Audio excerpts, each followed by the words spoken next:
तो आज हम एक बहुत ही दिलचस्प कहानी पर बात करने वाले हैं।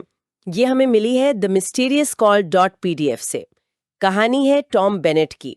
एक अकेला आदमी और कैसे उसकी जिंदगी आप कह सकती हैं बिल्कुल पलट जाती है एक फोन कॉल से। हमारा इरादा है कि हम टॉम की इस पूरी यात्रा को समझें, उसकी निराशा से लेकर उम्मीद, प्यार, नुकसान और फिर कैसे वो खुद को खोजता है। हाँ, और कहानी की शुरुआत ही काफी नाटकीय है, बहुत इंटेंस है। टॉम अपनी जिंदगी से इतना निराश हो चुका है कि वो एक पुल पर खड़ा है, बिल्कुल कूदने की कगार पर, और तभी अचानक उसका फोन बजता है। और फोन पर क्या दिखता है? अज्ञात नंबर, अननोन नंबर।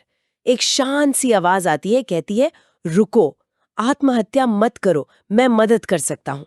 सोचिए जरा। हाँ, मतलब बिल्कुल फिल्मी सीन लगता है। और ये आवाज वो कहती है कि वो किसी गुप्त संस्था से, कोई सीक्रेट ऑर्गेनाइजेशन, जिसके पास जादुई शक्तियां हैं। जादुई शक्तियां। और वो टॉम को क्या देती है? एक तोहफा, आकर्षण और आत्मविश्वास, ऐसा कि महिलाएं उससे प्रभावित होंगी। ये तो कमाल। बिल्कुल। और ये कॉल ठीक उस वक्त आती जब टॉम अपने सबसे निचले पॉइंट पर है। अकेलापन, कॉन्फिडेंस की कमी, डेटिंग में लगातार फेलियर, उसने ऑनलाइन कोर्स तक किए पर कुछ नहीं हुआ। तो ऐसे में ये जादुई आत्मविश्वास का ऑफर, ये एक बाहरी इंस्टेंट सोल्यूशन जैसा लगता है ना? हाँ, एक शॉर्टकट जैसा। और शुरू में तो लगता है काम कर गया। अगले ही दिन कॉफी शॉप में उसकी मुलाकात नताली से होती है। बात बन जाती है, 1 साल का रिश्ता चलता है। जी। वो साथ में फिल्में देखते हैं, घूमते फिरते हैं। टॉम को लगता है कि चलो जिंदगी पटरी पर आ गई। लेकिन सवाल ये उठता है, और शायद एक्सपर्ट इस पर ज्यादा रोशनी डाल सकते हैं, कि ये जो उपहार से मिला कॉन्फिडेंस था, क्या वो असली था या बस एक एक तरह का मुखौटा? सही सवाल है। और कहानी इसी चीज को एक्सप्लोर करती है। क्या बाहर से मिला हुआ वरदान, क्या वो अंदरूनी कमी को सच में भर सकता है? क्या वो टिकाऊ हो सकता है, या ये सिर्फ एक ऊपरी चीज है? और इसका जवाब हमें जल्दी ही मिल जाता है, दुखद रूप से। नताली अचानक उसे छोड़ देती है, बिना किसी खास वजह के। हाँ, और फिर पैटर्न दोहराता है। एमिली आती है उसकी जिंदगी में, 6 महीने का रिश्ता, और फिर वो भी चली जाती है। और फिर एक तीसरी महिला के साथ भी बिल्कुल ऐसा ही होता है। टॉम पूरी तरह टूट जाता है। वो सोचता है, इससे तो मैं पहले ही बेहतर था जब मेरे पास कोई नहीं था। ये बहुत दर्दनाक स्थिति है।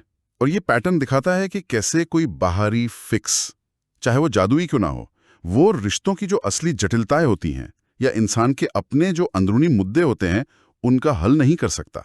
मतलब जादू ने शायद पहली मुलाकात आसान कर दी। हाँ, शायद। लेकिन रिश्ते को निभाना, उसमें आने वाली मुश्किलों का सामना करना, उसके लिए जो समझ चाहिए, जो मैच्योरिटी चाहिए, वो जादू नहीं दे सकता। ये बाहरी सत्यापन पर निर्भरता थी। और फिर टॉम वापस उसी निराशा में डूब जाता है। हाँ, इतना हताश कि वो फिर से उसी पुल पर पहुंच जाता है, उसी जगह। और फिर से वही होता। फिर से फोन बजता है, वही अज्ञात नंबर। जी हाँ, वही नंबर, लेकिन इस बार सलाह बिल्कुल अलग है। वो आवाज कहती है, जिंदगी अप्रत्याशित है, अनप्रेडिक्टेबल है। बस अपनी जिंदगी जियो, और सही वक्त पर तुम्हें वो मिल जाएगा जो तुम चाहते हो। ये तो पहले वाले जादुई वादे से एकदम अलग बात हुई। पहले आकर्षण का शॉर्टकट था, अब कहा जा रहा है कि बस जियो और इंतजार करो। बिल्कुल, ये सलाह फोकस बदल देती है। बाहरी बदलाव जैसे आकर्षण, उस पर से ध्यान हटाकर अंदरूनी विकास पर जोर देती है। करियर पर ध्यान दो, दोस्त बनाओ, अपनी जिंदगी को भरो, चीजों को स्वाभाविक रूप से होने दो, धैर्य रखो। और क्या टॉम ये सलाह मानता है इस बार? हाँ, इस बार वो सुनता है, और वो वही करता है। वो सालों तक अपने करियर पर मेहनत करता है, कंपनी में ऊपर उठता है, लीडर बनता है, अच्छे दोस्त बनाता है। और उसे शायद असली आत्मविश्वास महसूस होता है, जो अंदर से आता है। बिल्कुल, उसे महसूस होता है कि ये जो कॉन्फिडेंस है, ये उसने कमाया है, ये किसी जादू का मोहताज नहीं। और तभी उसकी मुलाकात होती है सोफिया से। अच्छा, और सोफिया के साथ कैसा रहता है? क्या पैटर्न फिर दोहराता है? नहीं, इस बार बिल्कुल अलग। सोफिया के साथ उसका रिश्ता बहुत अलग है। उनकी रुचियां मिलती हैं, वो खुलकर ईमानदारी से बात करते हैं। टॉम को एहसास होता है कि एक सच्चा गहरा रिश्ता बनाने के लिए उसे किसी बाहरी जादू की जरूरत है ही नहीं। ये हुई ना बात। तो आखिर में उसे वो मिल गया जिसकी उसे तलाश थी। हाँ, वो शादी करते हैं, उनके बच्चे होते हैं। टॉम को सच्ची शांति और खुशी मिलती है, और वो मनी मन उस आवाज को धन्यवाद भी देता है। उसे समझ आ जाता है कि मुश्किलें तो आएंगी, पर उम्मीद और कोशिश से रास्ता निकल सकता है।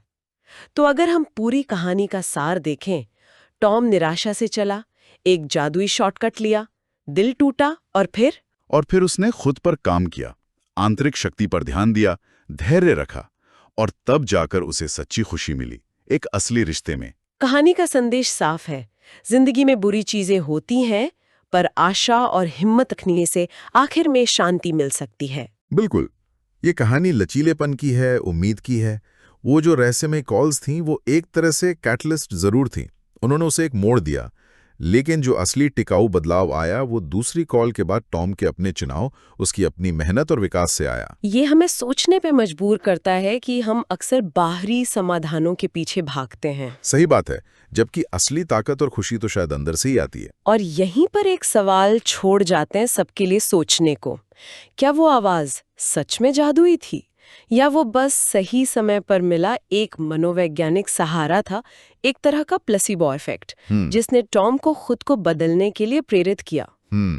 ये सोचने वाली बात है। और क्या सच्ची स्थायी खुशी कभी पूरी तरह बाहरी मदद पर निर्भर कर सकती है? अगर आपको ये वीडियो पसंद आया तो वीडियो को लाइक करें और चैनल को सब्सक्राइब जरूर करें। और यही कहानी अगर आप इंग्लिश में सबटाइटल के साथ देखना चाहते हैं तो मेरे इंग्लिश चैनल स्टोरी ग्लाइडर को जरूर चेक करें। मैंने चैनल का लिंक डिस्क्रिप्शन में दे दिया है। वीडियो देखने के लिए आपका बहुत बहुत धन्यवाद।